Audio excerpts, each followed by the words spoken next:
There's something hauntingly beautiful about wilderness growing where it isn't supposed to, but it would be insane of us to expect nature to follow mere human expectations. Sometimes, in a show of power, nature will grow on pre-existing and abandoned cities, and the result is as criminally beautiful as it is warning. Today, we'll be discussing 7 times nature completely took over previously inhabited places. Stay tuned for number 1. First up, Ta Prohm Angkor Wat, Cambodia. Known to be one of the most popular and largest temples among Angkor Wat's many, Ta Prohm rests in its irrefutable scenic glory. Looking at a single picture of the revered temple will show you the overgrown tree roots on the walls that threaten to engulf it in whole. The history of the temple is rich and steeped in lore, as it dates back to the 12th century. The kingdom of Angkor Wat was constructed under King Jayavarman VII's rule, and the Buddhist temple carries its story in the overgrown vegetation and tree roots that don't even pass through the corridors. They and tree roots have made their way to the temple's walls and its raised terrain. The temple has been wholly swallowed by the jungle around it, and with its roots and flora drawing nutrients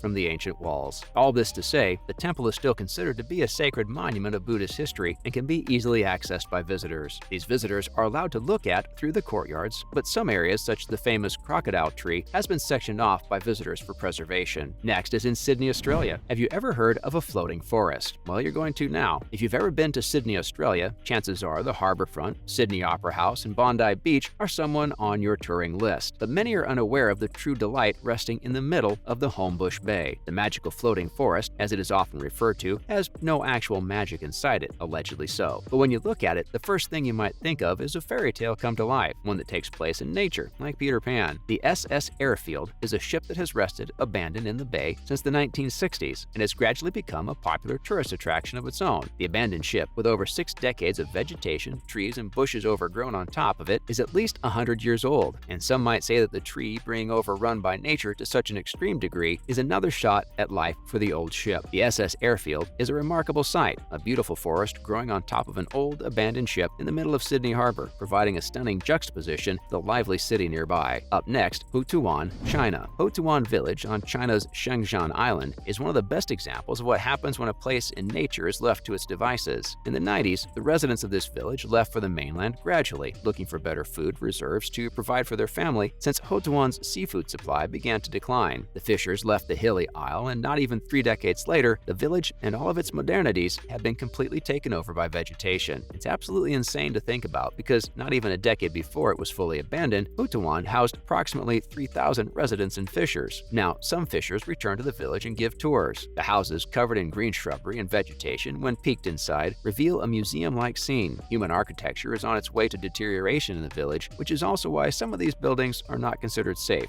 even for tours. And now, Coleskop Namibia. Located in southwestern Africa, Namibia is a beautiful country, famous for its high volume of cheetahs and the famous Namib Desert. It rests along the Atlantic coast and has some of the most beautiful sights you could rest your eyes on. And smack dab in the middle of all this scenic beauty rests Coleskop, an infamous ghost town that was once a wealthy area famous for its diamond mining industry back in the 1900s. In 1912, the town was producing as much as 12% of the world's diamonds. Eventually, under German rule, Coleskop grew into a thriving display of European industrialism and architecture. It had its own music hall and a Skittles alley. Suffice it to say, for a while, this town had everything. The lore behind Coleskop is as rich as the town once was. But by the mid-90s, say the 1950s, fortune seekers and residents of the city moved further south in search of more diamonds. This allowed nature to take back what once belonged to it. Sand swept back into the town as the unforgiving, dry, and windy climate of this coastal region moved sand an inordinate amount. By 1956, there was no one in Coleskop to sweep the sand out, and so it started piling up. Now the once beautifully designed buildings are just an echo of the life that once burst through their walls. Next on the list is Okunoshima, Japan. In this case, the nature that took back the island is decisively animal-led. Okunoshima, an island in Japan, is barely wider than a single kilometer, and yet accommodates over 1,000 rabbits. This fluffy phenomenon came to the island, itself being dubbed Poison Gas Island. In 1920, the Okunoshima Island was used by the government for weapon testing, specifically chemical weapon testing. This resulted in a fair bit of toxic gases being emitted into the island until it was basically uninhabited for a while. That's when the bunnies attacked. Well, attacked is a strong word. Basically, due to the overwhelming number of bunnies residing on the island even today, it has been renamed Rabbit Island. Cute, right? Now, you may be wondering where the bunnies came from. After all, it's so hyper-specific. Well, turns out there's a whole debate about this where some people believe that the large rabbit army is descended from the lab rats that were brought to the island for testing. Others strongly disagree and believe that the lab rabbits would have been killed when the research ended, so these do-rabbits are probably a result of local schools or were released by holidaymakers. In either case, the result is too adorable to condemn. Now we have Oradour-sur-Glane, France. Buckle up, because this one's got an interesting and tragic story behind it. The village of Oradour-sur-Glane, now just a graveyard of rusting cars and overgrown vegetation, was once a thriving village full of life and color. Looking at its charred surfaces and demolished structure, you would probably be able to guess that war tore it apart ruthlessly, and not just any war. On June 10, 1944, this village was at the heart of one of the worst massacres of French citizens during the Second World War. Too gruesome to retell, the history of this village is addled with ruin and tragedy. The men were machine-killed by Nazis, and even the women and children were not spared, taken out with explosives in a locked church. The ruins have remained untouched ever since, under the command of French President Charles de Gaulle, who ordered the reconstruction of the town to be stopped. He wanted the burned-out, charred ruins of the Oradour-sur-Glane to be left untouched as a monument to the victims. Today, it acts as a cautionary tale and a museum honoring the lives of all those who lost them in the village. Slowly, but surely, nature has begun taking over this ghost town, breeding life where it was lost, and the vegetation and moss lining the architecture of the buildings at Oradour-sur-Glane are proof that life finds a way to survive. And lastly, Pripyat, Ukraine. You'd have to be completely detached from all sense of human history to be unaware of the tragedy of Chernobyl. On the 26th of April, 1986, a catastrophic meltdown inside a No. 4 Soviet nuclear power plant, Chernobyl, took place. The explosion, following the meltdown, sent flames and radioactive waves all over the skies of Pripyat, a city nearby. Scientists and workers of the power plant lived in Pripyat, along with a population of almost 50,000 people. It took 36 hours for the residents to be evacuated out of the city after the explosion, and the damage was done. Many of those who survived suffered severe health issues as a consequence of their brief alliance with the radioactive matter all over their city. Soviet authorities did manage to seal off Chernobyl and an 18-mile exclusion zone surrounding it, and since then, Pripyat has been a proper ghost town. The effects of the events of Chernobyl, even 3 decades later, can be seen echoing through Pripyat. The buildings have decayed and given into the wilderness around them. They've been reclaimed by nature as moss and vegetation are allowed to spread freely in the once industrialized city. Wild animals have found a new home in old, decayed apartments, sports complexes, and even an amusement park. In the town's post office are letters yet to be mailed from 1986, a past lost behind bars due to fatal radiation. Now, the radiation levels have dropped enough to let explorers in and for former residents make brief visits. But Pripyat is still not what it once was, and it may not be for a good few centuries, according to scientists. And that's all for this video. Which of these abandoned places do you think deserves a shot at human life again? Let us know in the comments below. If you enjoyed watching the video, be sure to leave a like and share the video, and we will see you next time.